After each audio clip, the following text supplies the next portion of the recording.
جناب رسالت مآب صلی اللہ علیہ وسلم کے اس دنیا سے پردہ فرما جانے کے بعد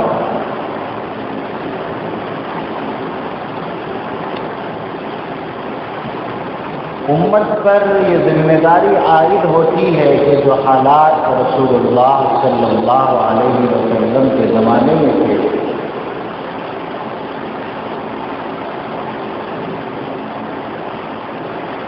انہی حالات پر، انہی امور اور انہی احوال پر کاربند رہے، ثابت قدم رہے۔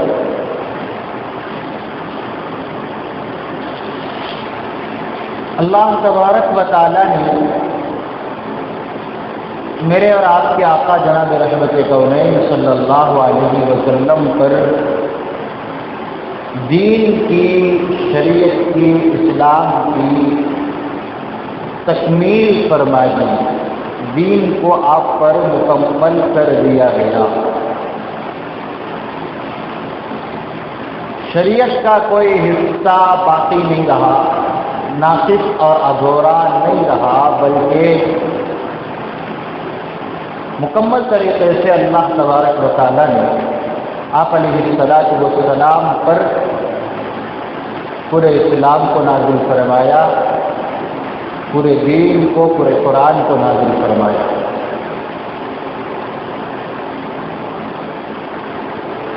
رسالت مآب صلی اللہ علیہ وسلم کے بعد امت پر یہ ذمہ داری عائد ہوتی ہے کہ وہ اس مکمل دین پر عمل پیرا ہو۔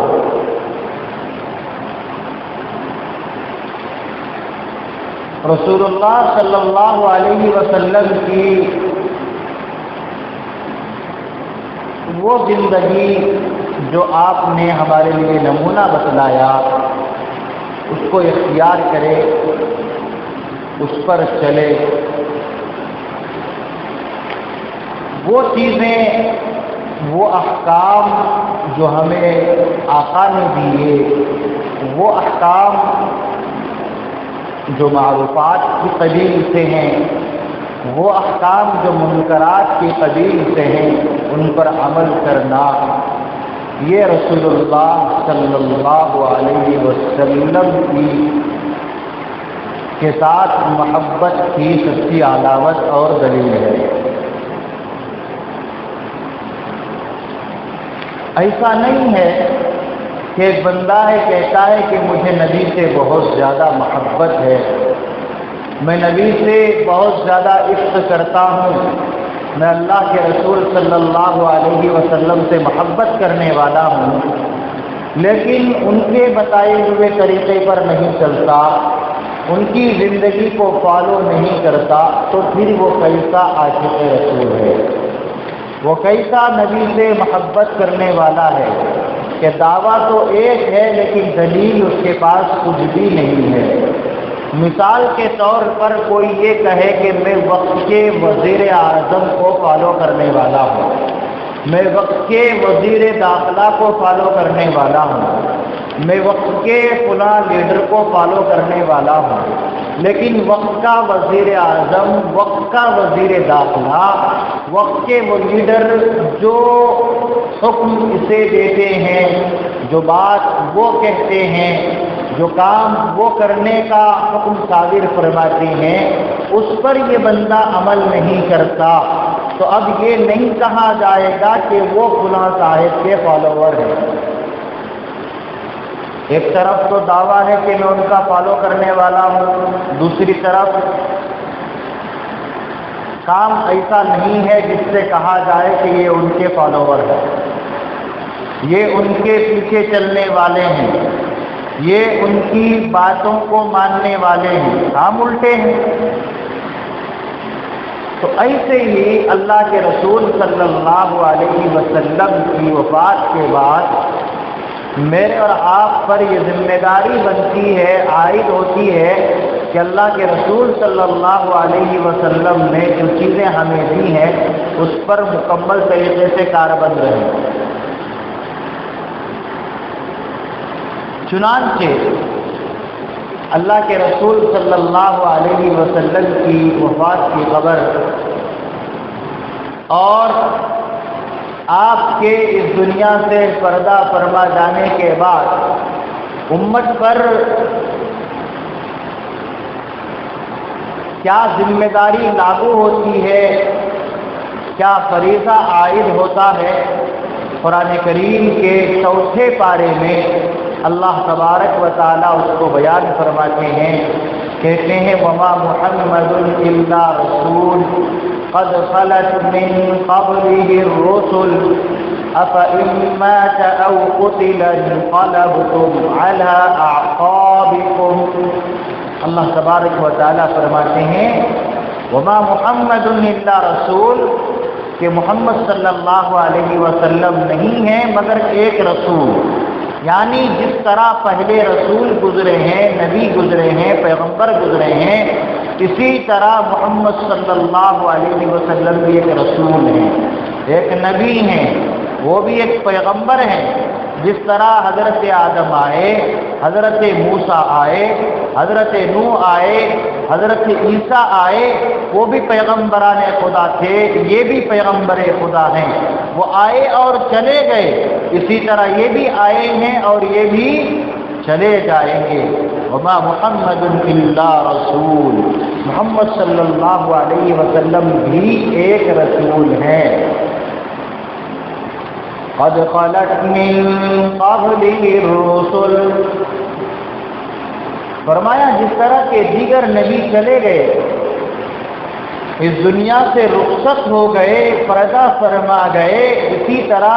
محمد صلی اللہ علیہ وسلم بھی پردہ فرما جائیں گے، اس دنیا سے چلے جائیں گے۔ أَفَإِن مَّاتَ أَوْ قُتِلَ انقلبتم عَلَىٰ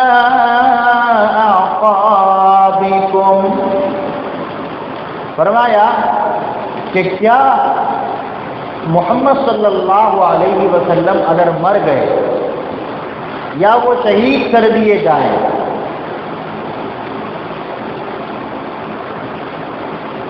أَفَإِن مَّاتَ، اگر وہ انتقال کر جائے یا وہ شہید کر دیے جائیں تو کیا آپ لوگ اسلام سے پھر جاؤ گے، ان کے نقش قدم سے پھر جاؤ گے؟ وَمَن يَنقَلِبْ عَلَىٰ عَقِبَيْهِ فَلَن يَضُرَّ اللَّهَ شَيْئًا، فرمایا کہ جو بندہ اسلام سے پھر جائے گا، جو ایمان سے پھر جائے گا، جو شریعت سے پھر جائے گا، جو نبی کے دین سے پھر جائے گا، فَلَن يَضُرَّ اللَّهَ شَيْئًا، وہ اللہ کو ذرہ برابر نقصان نہیں پہنچا سکتا۔ وَسَيَجْزِي اللَّهُ الشَّاكِرِينَ، قرآن کہتا ہے کہ اللہ تبارک و تعالی احسان ماننے والوں کو، شکر ادا کرنے والوں کو، جو اللہ کی نعمتوں پر شکر ادا کرتے ہیں، جو اللہ کے احکام کو بجا لاتے ہیں، اللہ تبارک و تعالیٰ ان کو قریب بدلہ عطا فرمائیں گے۔ وَمَا كَانَ لِنَفْسٍ أَن تَمُوتَ إِلَّا بِإِذْنِ اللَّهِ كِتَابًا مُؤَجَّلًا، قرآن کہتا ہے کہ ہر نفس کو موت آنی ہے۔ وما كان لنفس ان تموت الا باذن اللہ، فرمایا کہ دنیا کے اندر چاہے نبی ہو یا ولی ہو، رسول ہو، پیغمبر ہو، قطب ابدال ہو، مالدار ہو، غریب ہو، کالا ہو، گورا ہو، بچہ ہو، جوان ہو، بوڑھا ہو، عورت ہو، مرد ہو، شہر کا رہنے والا چاہے گاؤں دیہات کا رہنے والا، بڑی بڑی حویلی اور مکانات میں رہنے والا، جھوپڑیوں میں رہنے والے، آدیواسی، ہر ایک کو اللہ تبارک و تعالیٰ کی طرف سے موت آنی ہے۔ وما كان لنفس ان تموت الا باذن اللہ کتابا مؤجلا، اللہ کے حکم سے ہر ایک کو موت آئے گی، اور ہر ایک کی موت کے لیے اللہ تبارک و تعالیٰ نے ایک وقت مقرر کر دیا ہے۔ موت آئے گی اللہ کے حکم سے آئے گی،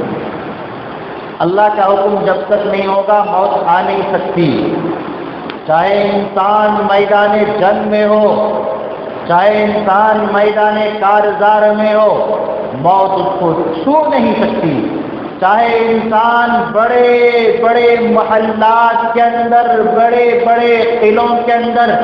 بڑے بڑے بند فصیلوں اور بڑے بڑے بنگلوں کے اندر بند ہو، لیکن اگر اللہ کا حکم آ جائے وہاں بھی موت آ کر رہے گی۔ الا باذن اللہ، کتابا مؤجلہ، اور فرمایا جب اللہ نے لکھ دیا اسی وقت موت آئے گی، نہ ایک سیکنڈ ادھر نہ ایک سیکنڈ ادھر، موت چل نہیں سکتی۔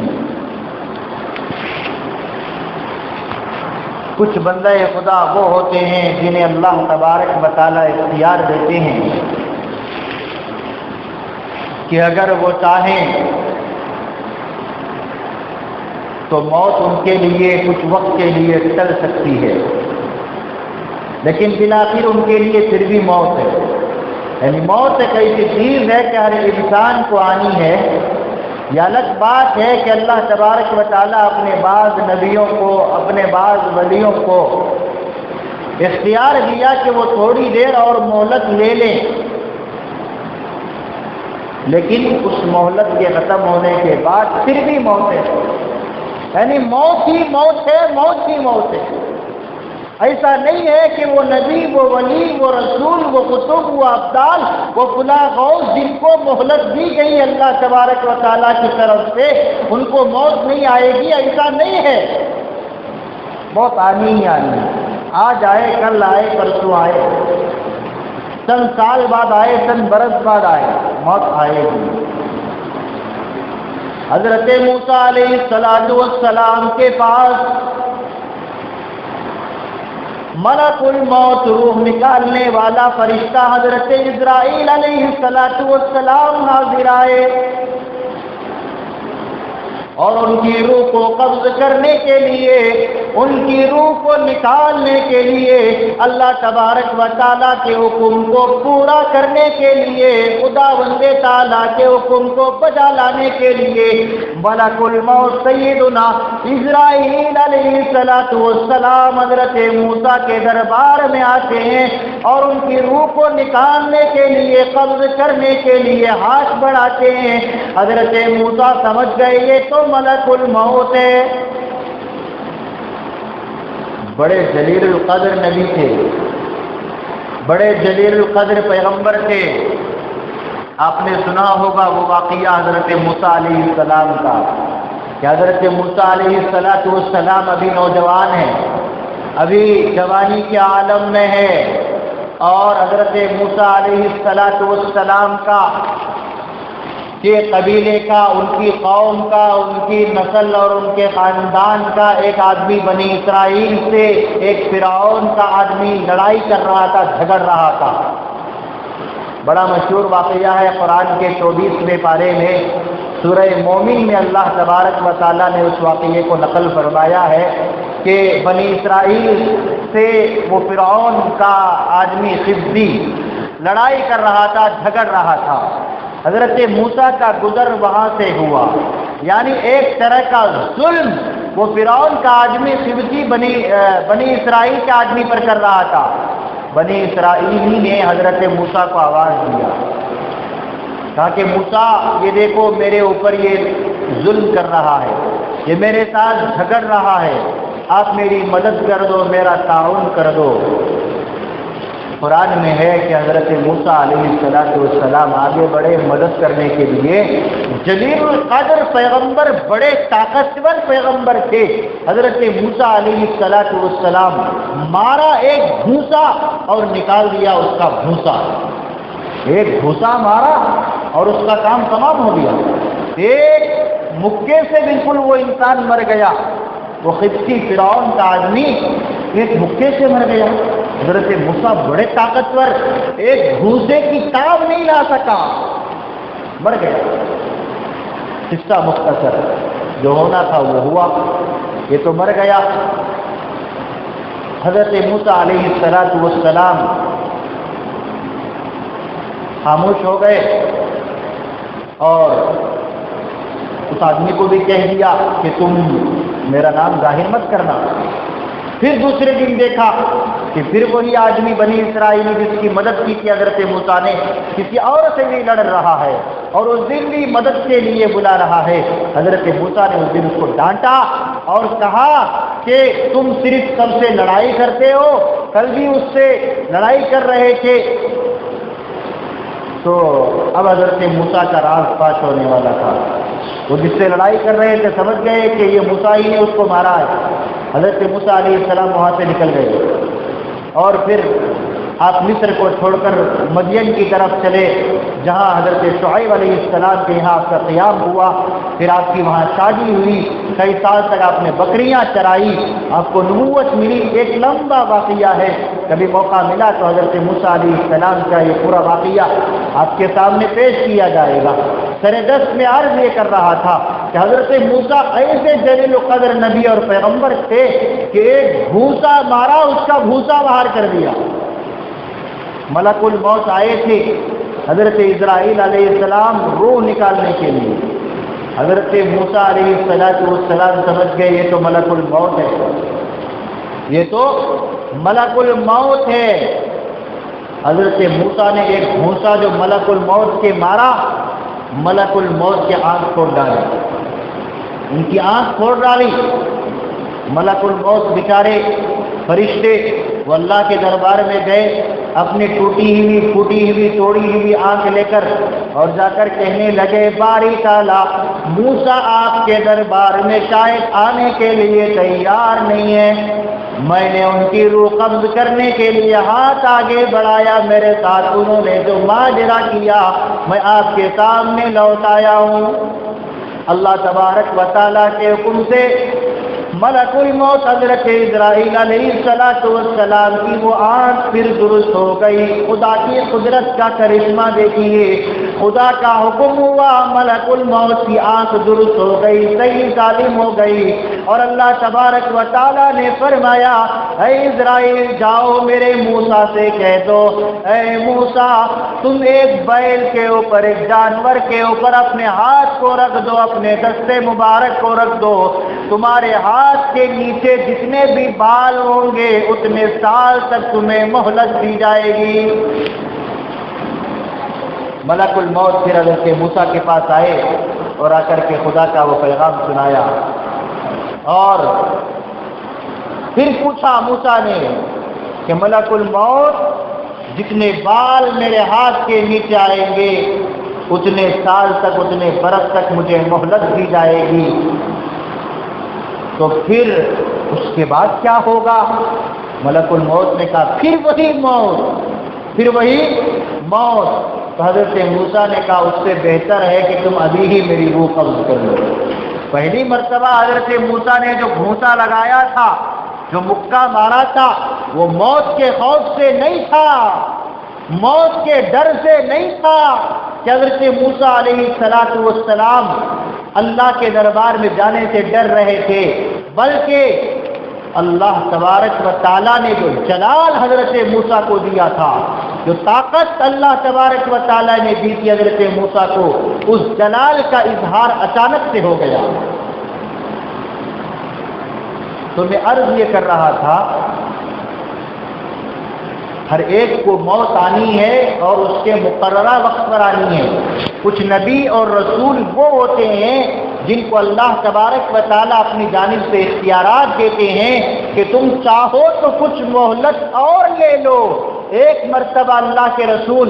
صلی اللہ علیہ وسلم کی مجلس لگی ہوئی تھی، حضرت ابو سعید خدری رضی اللہ تعالیٰ عنہ بیان فرماتے ہیں کہ اللہ کے رسول صلی اللہ علیہ وسلم نے ارشاد فرمایا کہ ایک بندہ وہ ہے کہ جس سے اللہ تبارک و تعالیٰ نے پوچھا کہ اے میرے بندے تم اگر دنیا کی نعمتوں کو اور سمیٹنا چاہتے ہو،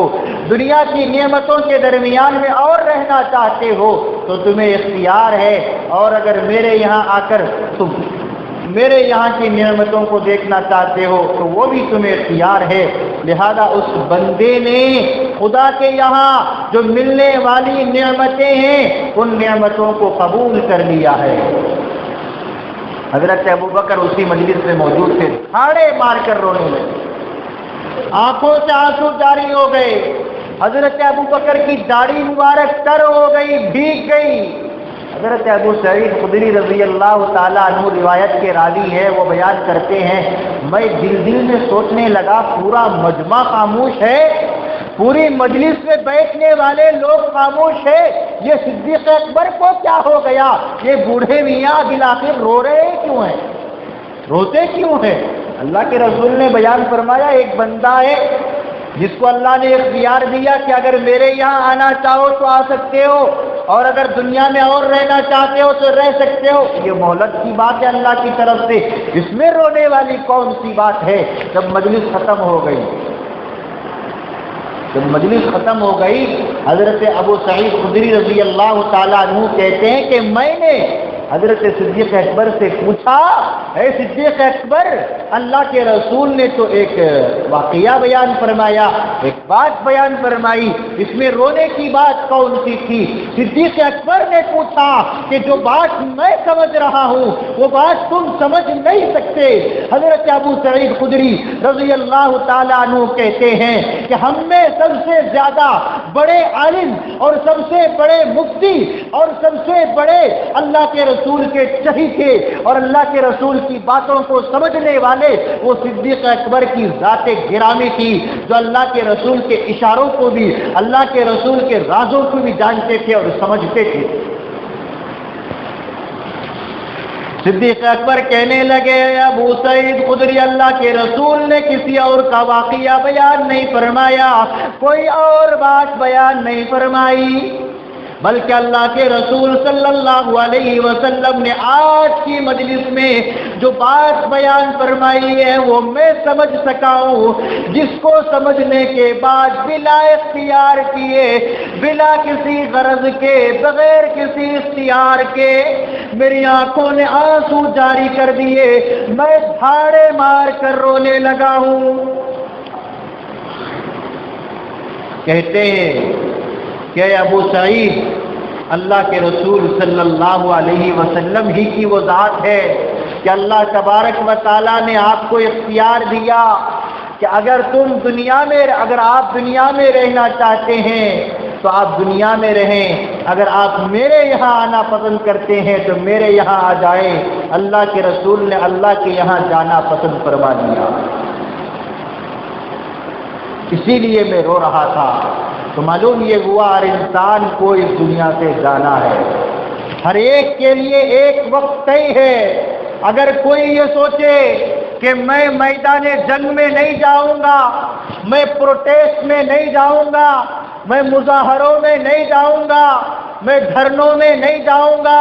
وہاں گولیاں چلتی ہیں, وہاں بم پھٹتے ہیں, وہاں دشمن عناصر حملہ کر دیتے ہیں, فرقہ پرست طاقتیں وہاں دھاوا بول ڈالتے ہیں, وہاں حملے کر دیتے ہیں, لہذا وہاں کچھ سے کچھ ہو سکتا ہے, موت بھی آ سکتی ہے, زخمی ہو سکتے ہیں. کہتے ہیں یہ تمہاری بھول ہے, یہ تمہاری بھول ہے, یہ تمہاری بزدلی ہے, یہ تمہاری کم ہمتی ہے. خالد بن ولید, جس کو اللہ کے رسول صلی اللہ علیہ وسلم نے سیف اللہ کا لقب عطا فرمایا, اللہ کی تلوار کا لقب عطا فرمایا کہ خالد بن ولید سیف اللہ ہے, یا اللہ کے تلوار ہے. حضرت خالد بن ولید کہتے ہیں کوئی ایسا جنگ نہیں جاتا, کوئی ایسے جہاد کا موقع نہیں جاتا, کوئی ایسی لڑائی نہیں جاتی, کوئی ایسا میدان کارزار نہیں ہوتا جس میں خالد بن ولید شامل نہ ہوتے ہوں, اور جس میدان کے اندر, جس میدان جنگ میں اللہ کے رسول صلی اللہ علیہ وسلم خالد بن ولید کو نہ بھیجتے ہوں. وہ خالد بن ولید کہتے ہیں موت سے ڈرنے والوں, موت سے ڈرنے والے بزدلوں, کم ہمتوں, کان کھول کر سن لو, خالد بن ولید کا پیغام ہے. خالد بن ولید کہتے ہیں کہ اگر موت آنی ہوتی ہے تو میں بھی میدان کارزار میں مر سکتا تھا, میں بھی میدان جہاد میں, مجھے بھی موت آنی چاہیے تھی, مجھے بھی شہادت کی موت ملنی چاہیے تھی. حضرت خالد بن ولید یہ ارادہ کرتے, یہ تمنا کرتے کہ میں بھی دوسرے صحابہ کی طرح میدان جہاد میں شہادت پا جاؤں, میدان کارزار میں شہادت پا جاؤں, لیکن نہیں, رب تعالی شانہ نے اس جرنیل کو, اس قائد کو، اس سپہ سالار کو کسی میدان کارزار میں شہادت نہیں عطا فرمائی، بلکہ بستر پر ان کے گھر میں شہادت عطا فرمائی۔ چھوٹی سی مرض کی وجہ سے ان کو شہادت ملتی ہے۔ شوق شہادت جو بڑی شہادت میدان کارزار کی ہوتی ہے وہ ان کے دل میں رہ گئی۔ اگر میدان جہاد میں شامل ہونا موت کا باعث ہو سکتا تھا، خالد بن ولید کو موت آنی چاہیے تھی۔ وما محمد الا رسول قد خلت من قبله الرسل افإن مات او قتل انقلبتم على اعقابكم۔ اللہ تبارک و تعالی فرماتے ہیں کہ کیا رسول اللہ صلی اللہ علیہ وسلم کی وفات کے بعد یا رسول اللہ صلی اللہ علیہ وسلم کو اگر بالفرض شہید کر دیا گیا تو تم اسلام سے پھر جاؤ گے، تم شریعت سے پھر جاؤ گے، تم قرآن اور سنت کو چھوڑ دو گے؟ وَمَن يَنْقَلِبْ عَلَىٰ عَقِبَيْهِ، قرآن کہتا ہے کہ جو اسلام سے پھر جائے گا، قرآن کہتا ہے جو دین سے پھر جائے گا، قرآن کہتا ہے جو شریعت سے پھر جائے گا، قرآن کہتا ہے جو سنت سے پھر جائے گا، فَلَن يَضُرَّ اللَّهَ شَيْئًا، وہ اللہ کا کچھ نقصان نہیں کرے گا بلکہ اپنا ہی نقصان کرے گا۔ غزوہ احد کا پس منظر اور غزوہ احد کا واقعہ ہمارے سامنے ہے۔ یہ آیات اسی واقعے کو بیان کرتی ہیں، اس کا خلاصہ اور اس کا تجزیہ یہی ہے کہ اگر موت آنی ہوتی ہے، اللہ تبارک و تعالیٰ کسی کو شہادت کا مقام دینا چاہتے ہیں تو میدان جہاد میں عطا فرماتے ہیں، اور اگر موت اس کے مقدر میں نہیں ہے تو میدان جہاد میں، پروٹیسٹ میں، مظاہروں میں اس کی موت نہیں آتی، بلکہ اس کو شہادت کا مرتبہ اللہ تبارک و تعالیٰ بہانے سے کسی چھوٹی بیماری سے اس کے گھر پر دے دیتے ہیں۔ غزوہ احد میں بھگدڑ مچ گئی کہ اللہ کے رسول کی وفات ہو گئی، اللہ کے رسول شہید ہو گئے، لوگ مسلمان تتر بستر ہو گئے، ادھر ادھر ہو گئے۔ اسی موقع سے یہ آیت نازل ہوئی کہ اللہ کے رسول اگر وفات پا جائیں، اللہ کے رسول اگر بالفرض شہید ہو جائیں، کیا تم وطن کو سنبھالنا چھوڑ دو گے؟ کیا تم شریعت کو چھوڑ دو گے؟ کیا تم میدان جہاد سے بھاگ جاؤ گے؟ میدان کارزار سے بھاگ جاؤ گے؟ اللہ کے رسول وفات پا جائے، اللہ کے رسول شہید ہو جائے، کوئی بات نہیں، بھاگنے کی بات نہیں ہے، ڈٹے رہو، مقابلہ کرتے رہو، بھاگنا نہیں ہے۔ وطن میں جو قانون کی لڑائی ابھی چل رہی ہے، میں خواتین کے جذبات کو سلام کرتا ہوں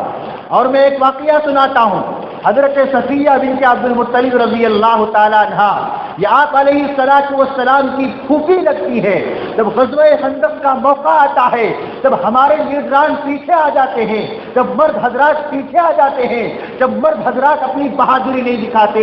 مائیں اور بہنیں، خواتین اسلام اور دوسری وہ خواتین، سکھوں کی خواتین، غیر مسلموں کی خواتین، کرسچن خواتین، وہ سامنے آتی ہیں وطن کی حفاظت کے لیے، وہ سامنے آتی ہے اپنے مستقبل کو سنوارنے کے لیے، وہ سامنے آتی ہے اپنے نونہال اور اپنے بچوں کے فیوچر کو سنوارنے اور اچھا کرنے کے لیے وہ سامنے آتی ہیں، جان کی پرواہ نہیں کرتی۔ وہ حضرت صفیہ بنت عبد المطلب رضی اللہ تعالی عنہ جب غزوہ خندق کے موقع پر خندق میں چند یہودی آ گئے اور ان خواتین پر وہ حملہ کرنا چاہتے تھے، وہاں کے جو مرد صحابی تھے ان پر انہوں نے حملہ کیا۔ حضرت صفیہ بنت عبد المطلب رضی اللہ تعالی عنہ آگے بڑھتی ہیں اور ایک زوردار لکڑی سے اس یہودی کے سر پر مارتی ہے، جس کی وجہ سے وہ یہودی نیچے گر جاتا ہے، اور بازو جو صحابی بوڑھے تھے جن کو اس یہودی نے شہید کر دیا تھا، ان کے ہاتھ سے تلوار لے کر کے حضرت صفیہ رضی اللہ تعالی عنہا نے جو حضور کی پھوپھی تھی، انہوں نے تلوار سے اس یہودی کا سر قلم کیا اور اس تلوار کے ذریعے سے اس خندق سے، اس فصیل سے، اس قلعے سے اس یہودی کے سر کو باہر پھینکا۔ جو یہودی نوجوان اس قلعے کے باہر اس انتظار میں تھے کہ قلعے کا دروازہ ٹوٹے اور اس قلعے میں داخل ہو اور ان عورتوں پر ہم حملہ کریں، ان بچوں پر حملہ کریں، وہاں پر حضرت صفیہ نے اپنی بہادری دکھائی تھی۔ میں بھارت کی خواتین کو سلام کرتا ہوں، ان کی جواں مردی کو سلام کرتا ہوں، چاہے وہ مسلم خواتین خواتین ہو، چاہے وہ ہندو خواتین ہو، چاہے وہ سکھ خواتین ہو، چاہے وہ کرسچن خواتین ہو، چاہے وہ بدھسٹ خواتین ہو، وہ سامنے آئی ہیں اور آج قانون کی لڑائی لڑ رہی ہیں۔ آج حکومت کے ان غداروں کو وہ خواتین بتا رہی ہے کہ تم نے امبیڈکر کے قانون سے لڑا، تم نے امبیڈکر کے قانون کو اپنے ہاتھوں میں لیا ہے، تم نے امبیڈکر کے قانون کی دھجیاں اڑا ڈالی ہے۔ وہ خواتین جو مسلم خواتین ہے، شاہین باغ میں دیکھ لیجئے، سکھوں کی خواتین پنجاب سے آ رہی ہیں اور قانون کی لڑائی میں وہ ہمارا ساتھ دے رہی ہیں۔ اللہ تبارک و تعالیٰ اس لڑائی میں ہم سب کو کامیاب فرمائے، آپسی اتحاد و اتفاق قائم فرمائے، نفرت کے ماحول کو اللہ تبارک و تعالیٰ ختم فرمائے۔ آمین ثم آمین، وآخر دعوانا الحمدللہ رب العالمین۔